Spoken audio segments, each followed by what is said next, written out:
Kryeministri Edi Rama mori pjesë në konferencën rajonale për transformimin digjital, sigurinë juridike të pronës dhe integrimin europian. Në fjalën e tij, kreu i qeverisë nënvizoi rëndësinë e përmbushjes së piketave mbyllëse, përfshir kapitullin 23 ku bën pjesë edhe e drejta e pronës. Ai u shpreh se teknologjia e re ka sjellë lehtësime të mëdha dhe ka ndihmuar në modernizimin e proceseve shtetërore.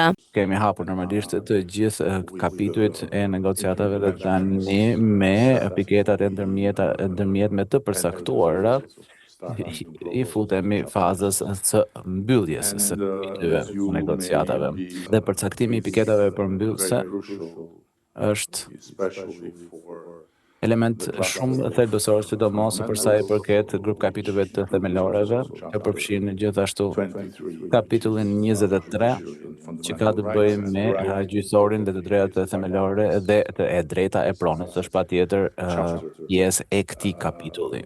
Teknologjia e re na ka sjell, le të themi, bekim të vërtetë, sepse na ka lejuar të bëjmë hope që ndryshe nuk do të ishin të mundura. Na ka lejuar ta shohim të ardhmen me një frym tërësisht tjetër. Sa i përket çështjes shumë të ndërlikuar dhe komplekse të pronave në Shqipëri, nuk besoj se ka vend tjetër në këtë zonë të botës apo në këtë rajon tonin ku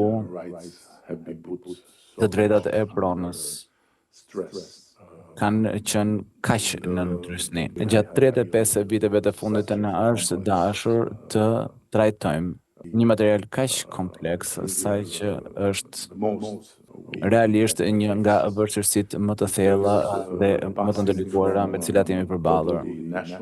Mëtej, Rama theksoi se shumë shpejt do të reformohet edhe Agjencia Shtetërore e Kadastrës me më shumë detyra. Do të shpëtojmë çka mundemi pas kaq vitesh.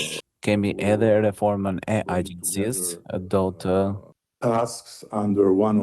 sjellim më shumë detyra në një ombrellë, në një çati, le të themi, sepse të pasurit e agjencive të veçanta dhe të ndara nuk e kanë ndihmuar procesin, sepse kur agjencitë shkojnë në drejtime të përkatëse ka krijuar më tepër konfuzion. Formësojmë administratën e pasurive të paluajtshme nga A-ja te Z-ja me bashkimin e njësër agjencive në një.